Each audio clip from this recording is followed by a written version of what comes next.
আসসালামু আলাইকুম।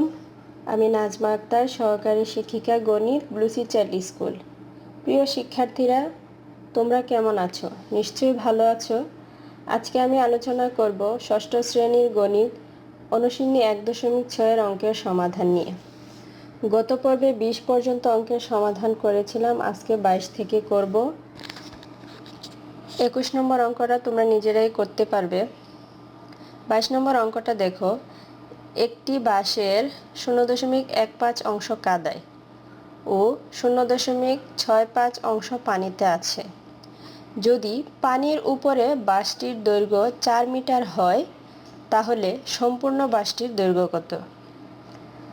তাহলে দেখো, বাঁশটি কাদায় ও পানিতে অংশ দেয়া আছে, আবার পানির উপরে বাঁশটির দৈর্ঘ্য 4 মিটার দেয়া আছে।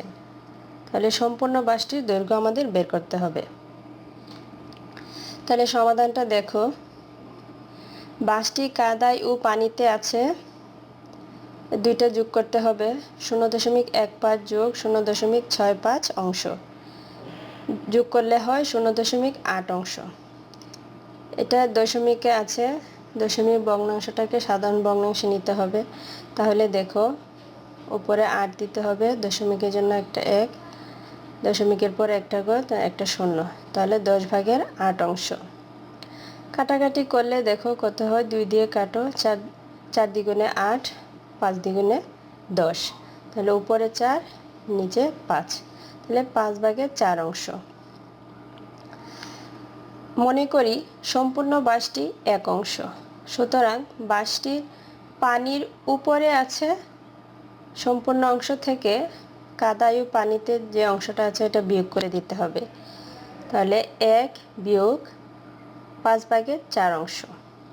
তাহলে বিয়োগ করো, এখানে দেখো লসাগু 5, তাইলে 5 একে 5 বিয়োগ 4, তাহলে 5 থেকে 4 বিয়োগ করো, 1, নিচে 5, 5/1 অংশ। বাঁশটি পানির উপরে আছে, 5/1 অংশ। প্রশ্ন অনুসারে দেখো, বাঁশটির 5/1 অংশ সমান 4 মিটার। সুতরাং বাঁশটির 1 অংশ সমান, নিচে 1, দেখো এটা 5/1, এদিকে এ পাশে আসলে উল্টে যাবে, 5 উপরে উঠে যাবে, তাহলে 4 গুণ 5, 4 5-এ 20 মিটার। সুতরাং সম্পূর্ণ বাঁশটির দৈর্ঘ্য 20 মিটার। তারপর তোমরা 23 নম্বর অঙ্কটা খেয়াল করো। আব্দুর রহমান তার সম্পত্তির 0.125 অংশ স্ত্রীকে দান করলেন। বাকি সম্পত্তির 0.50 অংশ পুত্রকে ও 0.25 অংশ কন্যাকে দেওয়ার পরও তিনি দেখলেন যে তার অবশিষ্ট সম্পত্তির মূল্য 3,15,000 টাকা। আব্দুর রহমানের সম্পত্তির মোট মূল্য কত? দেখো সমাধানটা। মনে করি আব্দুর রহমানের মোট সম্পত্তি ক অংশ, এটা ধরে নিলাম আমরা। সুতরাং আব্দুর রহমান তার স্ত্রীকে দেন ক এর 0.125 অংশ।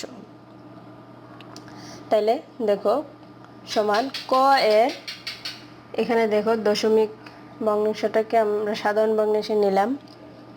দেখো উপরে 125, নিচে দশমিকের জন্য 1, আর এখানে 1 2 3টা ঘর, এই জন্য 3টা শূন্য, 1000/125 অংশ।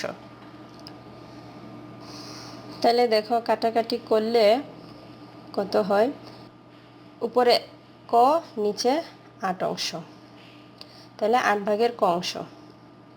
সুতরাং স্ত্রীকে দেওয়ার পর বাকি থাকে সম্পত্তির ক বিয়োগ 8/ক অংশ। তাহলে এটাকে দেখো লসাগু 8, তাহলে 8 ক বিয়োগ ক, 8 ক থেকে 1টি ক বিয়োগ করলে 7 ক, তাহলে 8/7 অংশ। পুত্রকে দেওয়ার পর বাকি থাকে সম্পত্তির 8/7 এর 0.50 অংশ। তাহলে সমান 8/7 এর দশমিক ভগ্নাংশটাকে সাধারণ ভগ্নাংশ নিয়েছি। এখন দেখো কাটাকাটি করলে 50 দ্বিগুণে 100 উপরে 1 নিচে 2, তাহলে 8 ভাগের 7 ক এর 2 ভাগের 1 অংশ। তাহলে দেখো গুণ করো 7 ক আর নিচে হলো 8 দ্বিগুণে 16, তাহলে 16 ভাগের 7 ক অংশ। এবং মেয়েকে দিলেন সম্পত্তির 8 ভাগের 7 ক এর 0.25 অংশ। তাহলে 8 ভাগের 7 ক এর এটাকেও সাধারণ ভগ্নাংশে নেওয়া হয়েছে, তাহলে 100 ভাগের 25 অংশ। তাহলে দেখো কাটাকাটি করলে 4 25 100, তাহলে 7 ক উপরে 4 32 অংশ, তাহলে 32 ভাগের 7 ক অংশ। সুতরাং পুত্র ও মেয়েকে দেওয়ার পর তার অবশিষ্ট সম্পত্তির পরিমাণ থাকে, দেখুন 8 ভাগের 7 ক থেকে বিয়োগ করো বাকি দুইটা, 16 ভাগের 7 ক যোগ 32 ভাগের 7 ক অংশ।